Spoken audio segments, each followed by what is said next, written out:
Shalom, shalom, povo lindo do Senhor. Vamos para mais uma reflexão aqui no Evangelho de Marcos. Hoje nós estaremos refletindo sobre Marcos, capítulo número 5, versículos de número 1 até o versículo de número 20. Gostaria de pedir a você que compartilhe essa mensagem para o máximo de pessoas que você puder, para que outras pessoas sejam alcançadas pela palavra do Senhor, pela palavra de Deus.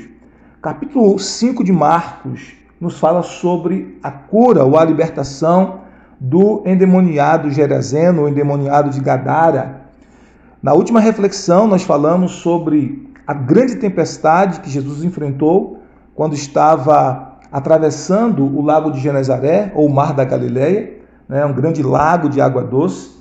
E aquela tempestade, eu disse na última reflexão, ela era uma tempestade provocada por espíritos malignos, por esses espíritos que estavam agindo contrário ao propósito de Jesus de chegar àquela terra de Genezaré e libertar aquele homem e fazer daquele homem, o endemoniado de Gadara, um agente de salvação, um agente de proclamação do evangelho ali naquela região, ali naquela terra. Mas o texto sagrado nos diz assim, capítulo 5 de Marcos: Entrementes, chegaram à outra margem do mar, a terra dos Gerazenos. Ao desembarcar, logo veio dos sepulcros ao seu encontro um homem possesso de espírito imundo, o qual vivia nos sepulcros e nem mesmo com cadeias alguém podia prendê-lo, porque tendo sido muitas vezes preso com grilhões e cadeias, as cadeias foram quebradas por ele, e os grilhões despedaçados, e ninguém podia subjugá-lo. Andava sempre de noite e de dia, clamando por entre os sepulcros e pelos montes, ferindo-se com pedras. Quando de longe viu Jesus, correu e o adorou, exclamando com alta voz: Que tenho eu contigo, Jesus, Filho do Deus Altíssimo? Conjuro-te por Deus que não me atormentes. Porque Jesus lhe dissera: Espírito imundo, sai deste homem. E perguntou-lhe: Qual é o teu nome? Respondeu ele: Legião é o meu nome, porque somos muitos. E rogou-lhe encarecidamente que os não mandasse para fora do país. Ora, pastava ali pelo monte uma grande manada de porcos. E os espíritos imundos rogaram a Jesus, dizendo: Manda-nos para os porcos, para que entremos neles. Jesus o permitiu. Então, saindo os espíritos imundos, entraram nos porcos, e a manada, que era cerca de 2.000, precipitou-se despenhadeiro abaixo para dentro do mar, onde se afogaram. Os porqueiros fugiram e o anunciaram na cidade e pelos campos. Então saiu o povo para ver o que sucedera.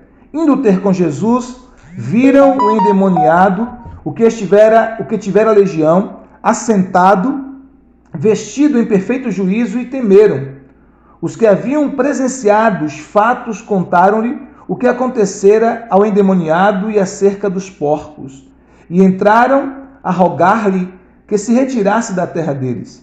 Ao entrar Jesus no barco, suplicava-lhe o que fora endemoniado que o deixasse estar com ele. Jesus, porém, não lhe permitiu, mas ordenou-lhe: Vai para a tua casa, para os teus, anuncia-lhes tudo o que o Senhor te fez e como teve compaixão de ti. Então ele foi e começou a proclamar em Decápolis tudo o que Jesus lhe fizera, e todos se admiraram. Que texto poderoso da palavra do nosso Deus, texto extraordinário, glorioso, que fala sobre essa libertação deste homem que morava ali nas terras de Gadara, Esse endemoniado de Gadara, esse endemoniado gadareno ou geraseno, como diz algumas versões.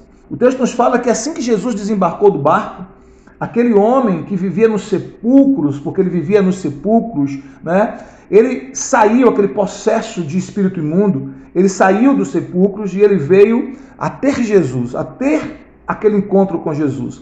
E o texto diz da condição daquele homem. Aquele homem era extremamente possuído por demônios, e aqueles demônios, aqueles espíritos imundos, faziam com que aquele homem vivesse uma vida totalmente à margem da sociedade, uma vida totalmente destruída. Aquele homem se alimentava certamente daqueles de restos mortais de seres humanos.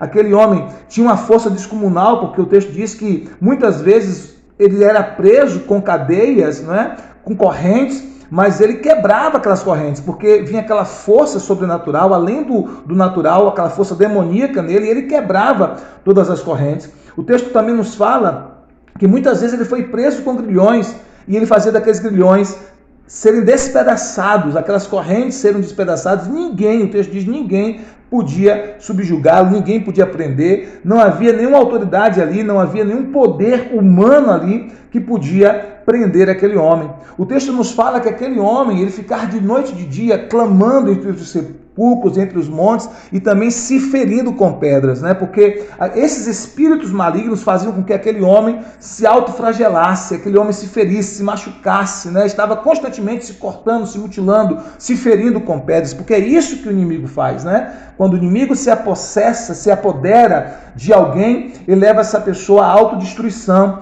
ele leva essa pessoa a uma condição de vida miserável, ele leva essa pessoa à escravidão espiritual e faz dessa pessoa como um cavalo dele, né? E é assim, na verdade, que muitos espíritos malignos chamam aqueles a quem ele subjuga. Ele chama de cavalo, ele chama de mula, né? Ele chama de seu escravo, porque infelizmente é isso que esses espíritos fazem, eles escravizam essas pessoas.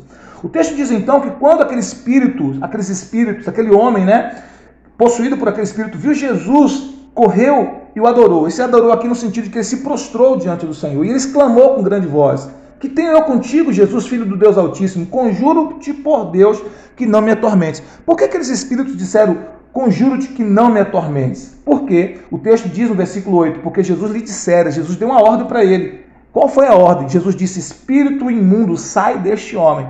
E sair daquele homem era um tormento, até porque a possibilidade de sair daquele homem e voltar para o abismo, né, voltar para aquele lugar de abismo, era um tormento para aqueles espíritos, porque eles queriam realmente permanecer ali, não só naquele homem, mas permanecer naquela região, continuando influenciando toda aquela região, influenciando negativamente, influenciando espiritualmente toda aquela região. Então só o fato da possibilidade daquele encontro com Jesus, daquela ordem que Jesus tinha dado para aquele homem, de que ele seria expulso daquele homem, que possivelmente iria voltar para o abismo, isso era um tormento. Então ele pede a Jesus: não me atormente, porque Jesus deu uma ordem para ele: espírito imundo, sai deste homem.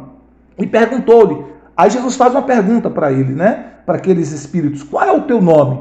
E é interessante porque essa é a única vez, é o único momento que Jesus faz essa pergunta. Todos os outros momentos que Jesus tem encontros com esses espíritos malignos, Jesus simplesmente manda sair. Jesus simplesmente diz: sai, vai embora, sai desta pessoa, deixa ele livre, né? E automaticamente esses espíritos obedecem à voz de Jesus, ao comando de Jesus, ao poder de Jesus e saem. Nesse caso específico, Jesus pergunta o nome dele, e a resposta foi: legião é o meu nome porque somos muitos, né? Ou multidão é o meu nome porque somos muitos. Por quê? Porque havia naquele homem uma legião, uma multidão de espíritos, uma casta de espíritos malignos, né? Que estava possuindo aquele homem, que estava agindo naquele homem, que estava atormentando aquele homem, que estava tirando a paz daquele homem, que estava deixando aquele homem completamente louco, completamente insano, completamente animalesco na sua figura, na sua forma de agir, não é? Irreconhecível pela sua família, odiado por todos, não é? Um homem que botava medo em todos, um homem que provocava pavores em todos. Era isso que aqueles espíritos ou que aquela legião maligna estava fazendo na vida daquele homem. Era uma legião.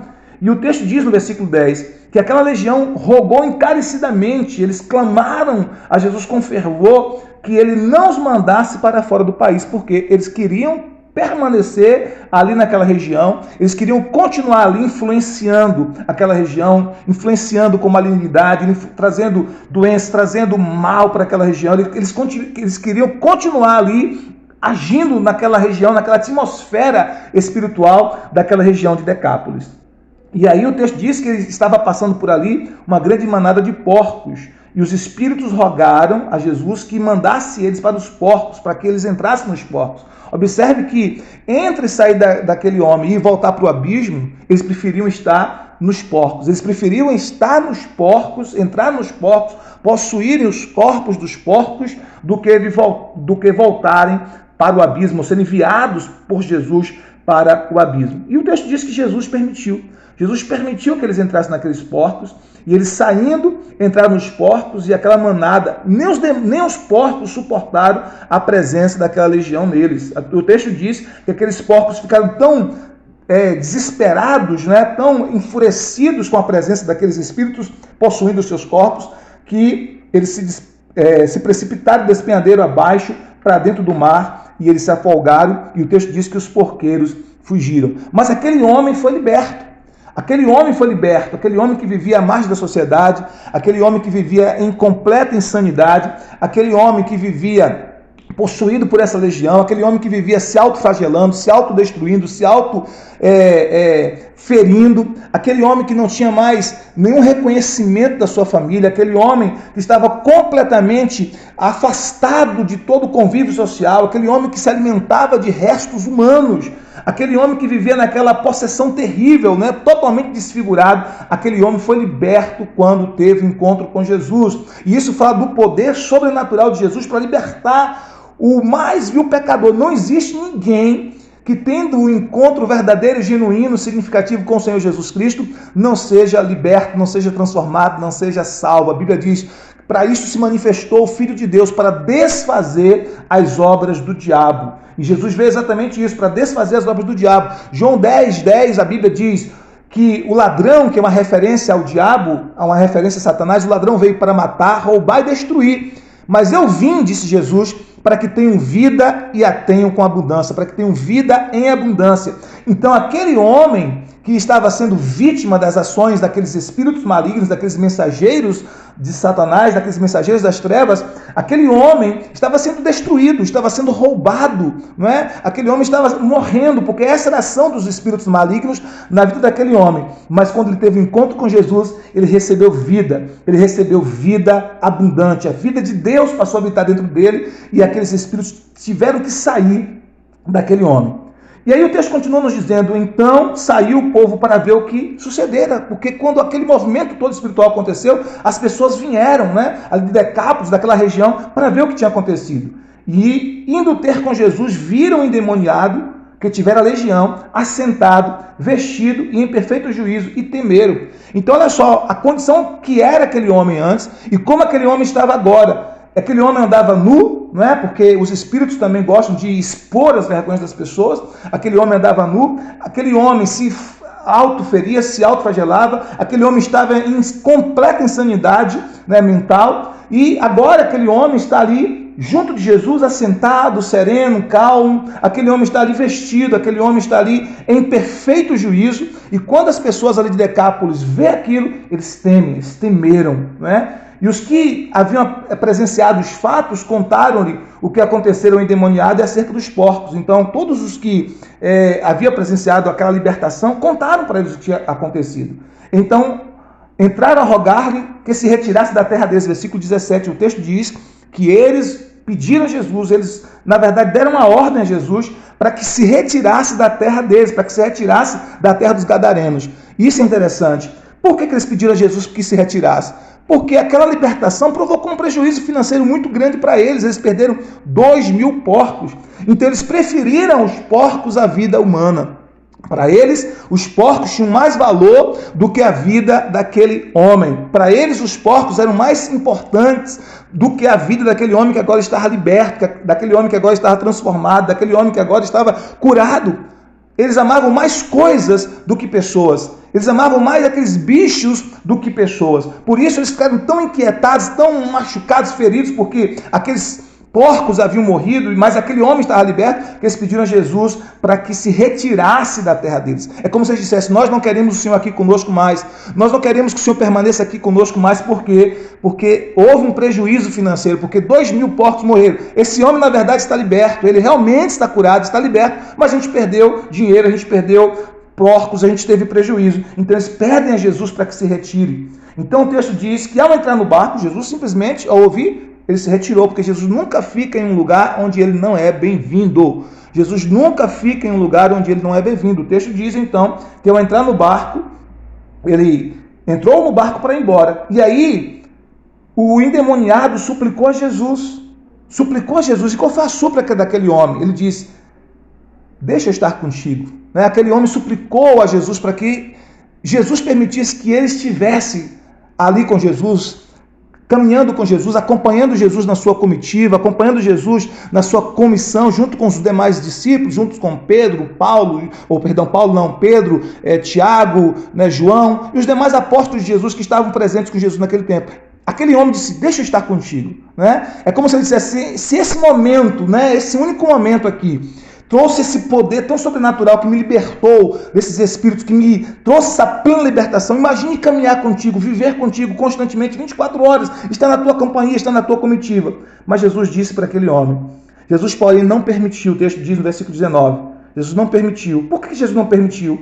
O texto diz: mas ordenou-lhe: vai para a tua casa, para os teus, e anuncia-lhe tudo o que o Senhor te fez e como teve compaixão de ti. Jesus não permitiu, por quê? Porque agora Jesus estava enviando aquele homem que antes era possesso, que antes era endemoniado. Jesus estava enviando aquele homem como um missionário àquela região, ali a Decápolis, as 10 cidades. Jesus está enviando aquele homem como missionário. Jesus está dizendo assim: olha, você não precisa vir comigo, você não precisa estar comigo fisicamente, mas você vai ser enviado por mim, e a minha presença será contigo, onde você estiver, e você vai ser enviado como missionário, você vai ser enviado como um apóstolo, como enviado de Deus para falar para a sua família, para falar no seu bairro, para falar na sua comunidade, para falar para todos aqueles que conheciam você, que viam o seu estado, que viu a sua condição antes, o que o Senhor fez por você, como o Senhor teve misericórdia de você. Eles não me quiseram aqui na terra, eles não quiseram que eu permanecesse aqui na terra, mas você vai ser o meu representante aqui, você vai ser o meu enviado aqui, você vai ser o meu apóstolo aqui, você vai ser o meu mensageiro aqui, você vai ser aqui o meu missionário, aquele que eu comissiono para estar nesta terra. E aí o texto diz que ele acatou aquele que era endemoniado, mas agora liberto, cheio da presença de Deus, cheio da graça de Deus, que experimentou graça, favor, libertação. O texto diz no versículo 20, terminando: então ele foi e começou a proclamar em Decápolis tudo o que Jesus lhe fizera, e todos se admiraram. O que aquele homem fez? Ele começou a proclamar ali em Decápolis. Decápolis significa as 10 cidades, Aquela região ali que tinha 10 cidades naquela região, 10 povoados ali naquela região, e ele se tornou um missionário para toda aquela região. Imagine o impacto, as pessoas que conheceram aquele homem, as pessoas que viram aquele homem andando nu, as pessoas que viram aquele homem sendo acorrentado muitas vezes, mas muitas vezes quebrando as correntes, quebrando os grilhões, as pessoas que conheciam aquele homem, que sabiam que aquele homem andava dia e noite gritando, uivando, clamando entre os sepulcros, que sabia que aquele homem se alimentava de restos humanos. Imagine aquelas pessoas que viam aquele homem agora em perfeito juízo, completamente liberto, completamente transformado, vestido, com uma boa aparência, e aquele homem dizendo: foi Jesus que fez isso por mim, foi a ação de Jesus na minha vida, foi a graça do Senhor na minha vida. Jesus me encontrou e eu fui transformado, Jesus me encontrou e eu fui liberto, Jesus me encontrou e eu fui perdoado, Jesus me encontrou e eu fui sarado, Jesus me encontrou e eu fui curado, eu fui liberto, Jesus me encontrou e Ele fez de mim um agente de graça para outras pessoas, Ele fez de mim um agente da sua misericórdia, do seu amor, do seu perdão. Ele fez de mim uma testemunha viva do seu milagre, Ele fez de mim uma testemunha viva da sua graça maravilhosa. E agora o texto diz que aquele homem que antes era endemoniado, mas que agora está liberto, ficou ali na sua região, proclamando para aqueles da sua região o que Jesus havia feito, proclamando para aqueles da sua região a misericórdia de Deus, o amor de Deus, o impacto que o Evangelho teve na sua vida. Como disse o apóstolo Paulo em Romanos capítulo 1, versículo 16, eu não me envergonho do Evangelho, porque o Evangelho é o poder de Deus para a salvação de todo aquele que crê. Primeiro do judeu e depois do grego. Eu não me envergonho do Evangelho, porque o Evangelho é o poder de Deus. Aquele homem experimentou o poder de Deus. E toda e qualquer pessoa que se aproximar de Jesus em fé, que tem um encontro com Jesus e crer, essa pessoa também experimenta o poder de Deus para libertar, para curar, para salvar, para perdoar os pecados e para fazer de qualquer um de nós uma nova vida. E um missionário aonde quer que o Senhor nos envie. O texto diz que ele foi e anunciou e começou a proclamar em Decápolis, ou seja, nas 10 cidades, tudo o que Jesus lhe fizera, e todos se admiravam, todos ficavam maravilhados, ficavam estupefatos com o fato de que Jesus havia curado, libertado, transformado aquele homem, pura e simplesmente por graça. O que a gente aprende com isso? Não existe ninguém que não possa ser alcançada pela graça de Deus. Não existe ninguém que ao abrir o coração para Jesus, por mais que a situação esteja complicada e difícil, por mais que a pessoa esteja encarcerada, não existe ninguém que não possa alcançar a salvação, a libertação, a cura em Cristo Jesus. Que essa palavra abençoe o seu coração. Certamente você já foi alcançado pela graça de Deus. Todos nós temos a oportunidade de sermos alcançados pela graça de Deus, de sermos salvos, perdoados, transformados. Se você já experimentou essa graça, seja um missionário do Senhor Jesus aonde quer que você esteja. Seja um agente de transformação aonde quer que você esteja. Se você ainda não experimentou, a hora é essa, que você possa colocar o seu coração e a sua fé em Jesus Cristo e experimentar esse milagre de salvação, este milagre de perdão, esse milagre de libertação, esse milagre de cura. Deus tem boas novas para você, Deus tem libertação, paz, salvação para você. Deus te abençoe, shalom, shalom, graça e paz.